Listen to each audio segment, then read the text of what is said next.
Merci. Alors, Monsieur Sémian. Merci, Monsieur le Président.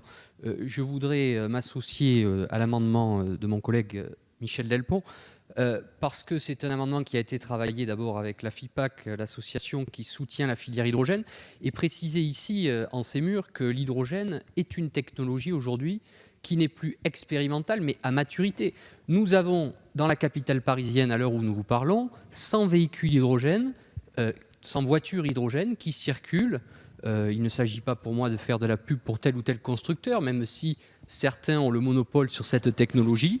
Donc il s'agit là, en tant que législateur, d'inscrire dans le texte un message de soutien vis-à-vis de cette filière qui est à maturité. Bien sûr, on ne va pas tout décider depuis Paris et il faut faire confiance aux syndicats, aux collectivités pour lancer les plans de déploiement de ces stations de recharge, comme ça a été fait par le passé sur l'électrique.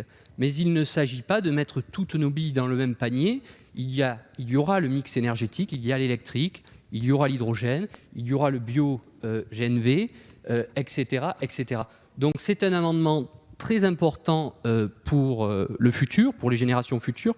Il s'agit d'envoyer un message fort au nom de la représentation nationale, donc nous sommes très attachés à cet amendement. Merci. Merci, Monsieur Simian. Oui, merci, Monsieur le Président. Merci, Madame la Ministre, de vos propos, en effet, parce que c'est des débats que l'on a eus au Conseil d'orientation des infrastructures, et on a vu ce débat en commission sur les sociétés de projet, et comme le dit très bien même la rapporteure, le sujet de la société de projet SGP n'est pas transposable à l'identique ici et là. En revanche, comme vous êtes engagé, et j'ai bien noté qu'un amendement arriverait sur le sujet, à faire des annonces, vous l'aviez dit en commission, je m'en réjouis.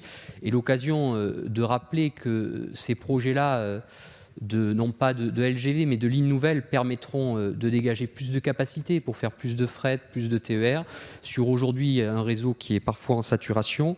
C'est un modèle innovant, un modèle qui responsabilise les territoires, qui fait confiance sur les territoires, donc on ne peut ici que l'encourager. Je vous remercie. Oui, Monsieur le Président, merci. Madame la Ministre, c'est vrai qu'on a eu ces débats, vous avez raison, dans le cadre des travaux du Conseil d'orientation des infrastructures avec ma collègue Barbara Pompili et Mathieu Orphelin. Et le scénario 3, en réalité, n'est pas tenable parce que la charge ne peut pas être absorbée, vous l'avez très bien dit, par les dires. Les cheminots SNCF Réseau ne sait pas non plus absorber la charge. Et puis nos concitoyens ne pourraient pas cautionner que la France entière soit en travaux, que toutes les lignes ferroviaires soient fermées en même temps. Donc le scénario 2 est le scénario qui a la bonne trajectoire. Et puis, en effet, vous avez raison, néanmoins, se pose là le problème des ressources, et il est bien normal qu'on ait le débat en cet hémicycle.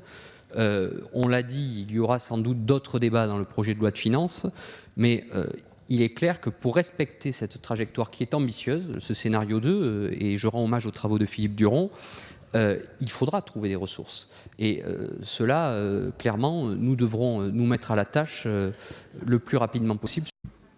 Merci, Monsieur Simian. Merci, Monsieur le Président. J'ai l'impression de revivre les débats que nous avons eus au Conseil d'orientation des infrastructures. Et ces débats sont normaux. Ils sont sains parce qu'en effet, la question du financement est pleine et entière. En revanche, depuis le COI, il y a eu les événements que l'on connaît, le ras-le-bol fiscal de nos concitoyens, et puis la fin du tout pétrole qui arrive. Donc je pense qu'il faut être innovant dans les façons de penser le financement de demain. On parlait tout à l'heure de l'hydrogène, on parlait de l'électrique, en tout cas de ces nouvelles énergies, et tout miser sur la TICPE me paraît dangereux pour les générations futures. Il y a en revanche un débat moi, que je jette en pâture, il y a eu un excellent article dans les Échos ce matin, et il y en avait eu un l'année dernière, un modèle de financement qui était proposé par Thierry Dallard, qui est aujourd'hui président de la Société du Grand Paris. C'est la fin des concessions. Fin des concessions autoroutières, en Espagne, c'était l'année dernière. Les Espagnols n'ont pas anticipé la fin des concessions. En France, la fin des concessions, ça sera en 2032. Et dès 2032, ça peut générer 2 milliards de recettes. Et en 2037, 11 milliards. Donc il y a là une manne considérable. avec le maintien des péages sur les autoroutes d'aujourd'hui, nous pouvons avoir les recettes de demain. Je jette sans pâture, mais c'est aujourd'hui en effet un appel et nous devrons avoir ce débat-là dans le projet de loi de finances, c'est évident, sinon la trajectoire et ce scénario 2 restera. Oui, pour réagir dans le même sens, c'est sûr qu'il n'y a plus de ruban à couper. Il y a des travaux de régénération qui n'ont pas été faits depuis des années. Et très clairement, personne ici n'a le monopole du rail. Et moi, je trouve ce débat pitoyable et qui envoie un message politique à nos concitoyens qui est rejeté. C'est de la politique politicienne ou de la politique politicarde.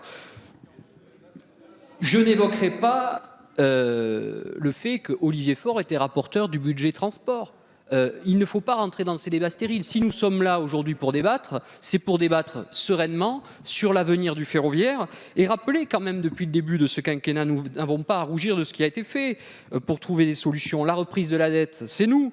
La réforme de la SNCF, c'est nous. L'augmentation des crédits budgétaires sur les travaux de régénération ferroviaire, c'est nous. La taxe Chirac ici, c'est nous. La loi de programmation, c'est nous. Les travaux du Conseil d'orientation des infrastructures, c'est nous. Le train hydrogène qui n'avait pas à l'époque été soutenu par le gouvernement français, c'est nous. Et j'ai été en Allemagne voir, ça fonctionne.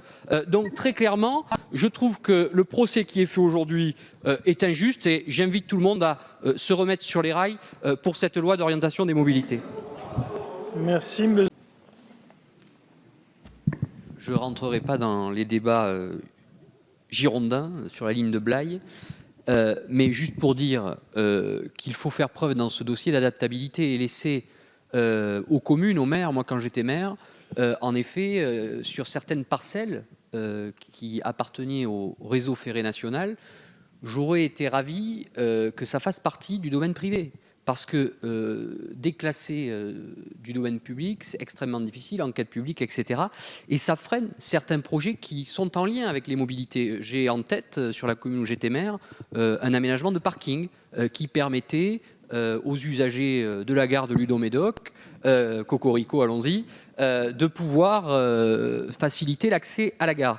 Donc je trouve que ces amendements ne sont pas de bon augure.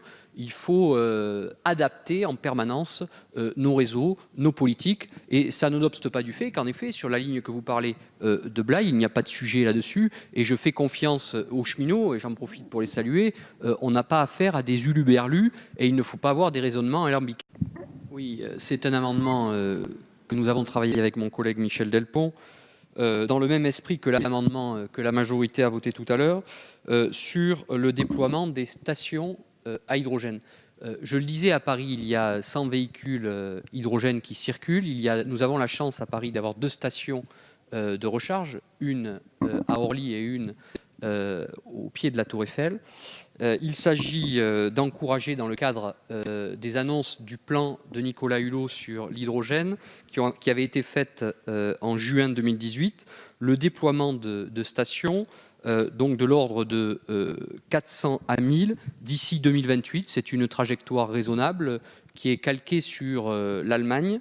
Donc il s'agit là d'être en cohérence par rapport aux annonces faites.